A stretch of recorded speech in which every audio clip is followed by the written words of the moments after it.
Number 7. Richard Dennis. 61-year-old Richard Dennis was hours away from his 62nd birthday in October of 2019. Unbeknownst to him, his 37-year-old son-in-law, Christopher Bergen, had arrived in Florida at 11 p.m. that night after a 4,500-mile flight from Norway to surprise and celebrate with him. However, Bergen didn't know that. Earlier that very same evening, at around 9:30 p.m., another relative of Dennis's had pounded on his front door, leading to a bad verbal altercation, which resulted in Dennis chasing the relative off his property.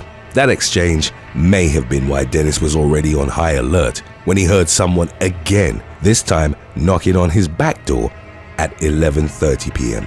As it turned out, Bergen had arrived and intended on surprising Dennis by pounding on the door, hiding in the bushes and making strange noises. He was planning on popping out to reveal himself. Dennis was at the door with a gun and intended to protect himself against a potential intruder. When he saw the figure jump out of the bushes in the dark, he was startled and pulled the trigger. Bergen was shot directly in the heart. When Dennis realized who the person was, his family rushed to call 911 while desperately pressing towels on Bergen's chest to try to stop the bleeding. Sadly, Bergen died instantly. Police determined the shooting was an accident and Dennis did not face any criminal charges. Today's featured fan shoutout is Instagram follower Andrea Hino87. To appear in our next video, send us your pic rocking the latest merch from theywillkillyou.com and send it in to us on Instagram today. Number 6. Jasbir Kalsi.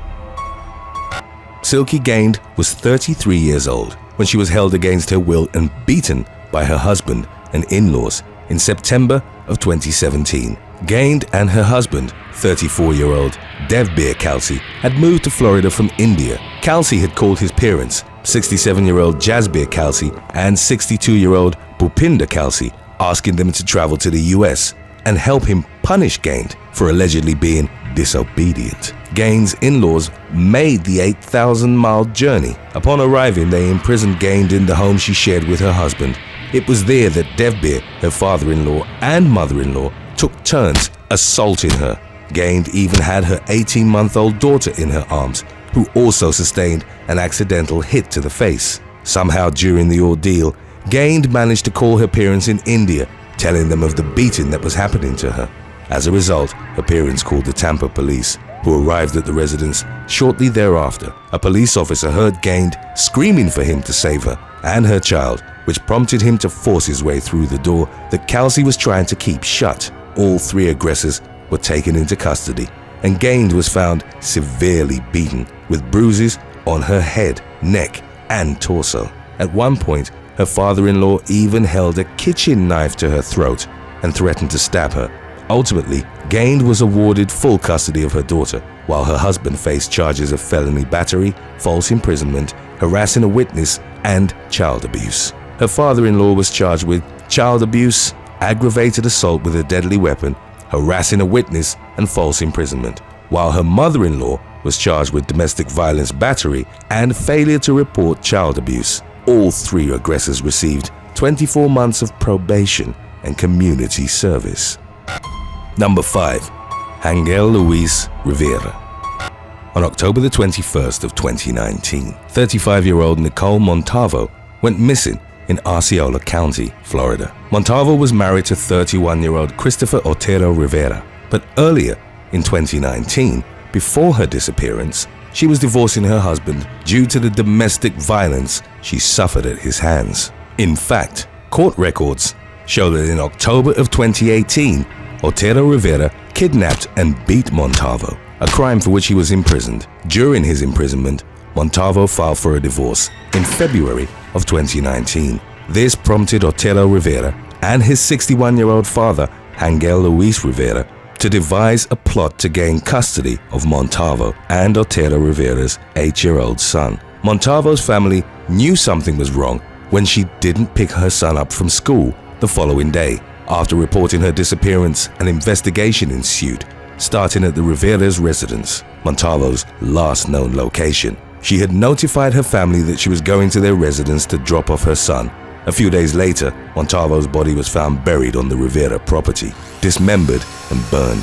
In July of 2021, both men were found guilty on all charges and sentenced to life in prison for second-degree murder, an additional 15 years for dismembering a human body, and 5 years for tampering with evidence. Number 4. Thomas Matusewicz.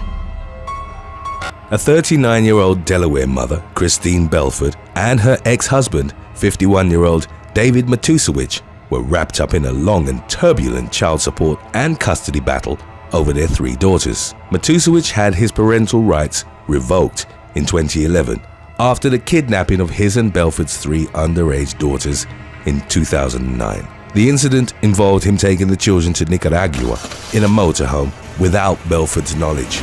Ever since then, in an effort to regain custody of his children, he had recruited his family to harass and defame Belford online for years. He, along with his parents, Thomas and Lenore Matusewicz, and his sister, Amy Gonzalez, made false claims online that Belford neglected her children and physically abused them in violent and intimate ways, all in an effort to have her parental rights taken away, giving custody back to Matusewicz. Despite all this, on February 11th of 2013, Belford was at a courthouse in Delaware attending a child support hearing. It was on that day when her ex-father-in-law walked in and shot her dead in the lobby of the courthouse. He was described as being heavily armed and even shot Belford's friend, 47-year-old Laura Mulford, who happened to accompany her to the hearing, killing her as well.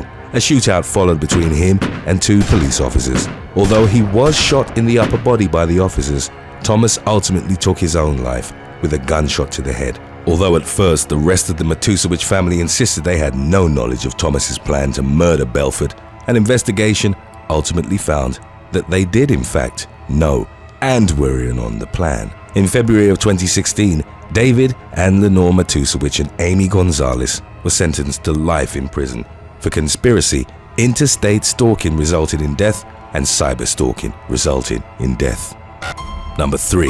Alfonso Richards. On August the 9th of 2021, 23-year-old Norique Michelle Brown was at a car repair shop with his family in New Bedford, Massachusetts. His wife, Tamara Michelle Brown, was waiting in the car with their 3 infant children as Michelle Brown went into the shop. Tamara's estranged father, 59-year-old Alfonso Richards, then made an unexpected appearance. The last time that the couple had seen Richards was 2 years prior to the incident, when Norique got into a fistfight with him. The two had allegedly never gotten along, and after the fistfight, Richards had made threats to both his daughter and son-in-law, promising that he would get his revenge. Richards shot Michelle Brown 3 times in broad daylight in the parking lot of the car repair shop. Tamara ran to the nearest gas station for help. During that time, Richards was caught on video walking back to his car after shooting Norique dead, where his 12-year-old daughter was waiting for him. He allegedly dropped his daughter off at home before fleeing the state. Police located and arrested Richards the very next day, several states over in Virginia. He currently faces charges for murder as well as assault and battery with a dangerous weapon. Today's topic was requested by Lance Holmes. If you have any other topics you'd like to learn about, subscribe and let us know in the comments section below. Number 2. Thomas Martins. In the early hours of August the 2nd of 2015, 39-year-old Irishman Jason Corbett was brutally murdered by his father-in-law, 67-year-old Thomas Martins, and his wife, 33-year-old Molly Martins Corbett. The incident took place in the couple's North Carolina home. Corbett was the father of 2 children aged 9 and 11 at the time from a previous marriage. When his previous wife died from an asthma attack, he needed help caring for his 2 young children and decided to hire a nanny. That's how he met Molly Martins, a US woman temporarily staying in Ireland while working as an au pair. The two eventually fell in love, got married, and moved to North Carolina together, along with Corbett's 2 children. After years of problems between the couple, mainly pertaining to Martin's bizarre behavior and money spending habits, Corbett confided in his family that he was planning on permanently moving back to Ireland with his children, leaving Martins. He was also making plans to transfer his financial assets back to his bank in Ireland. When the Martins learned of this, they took extreme measures to stop it from happening.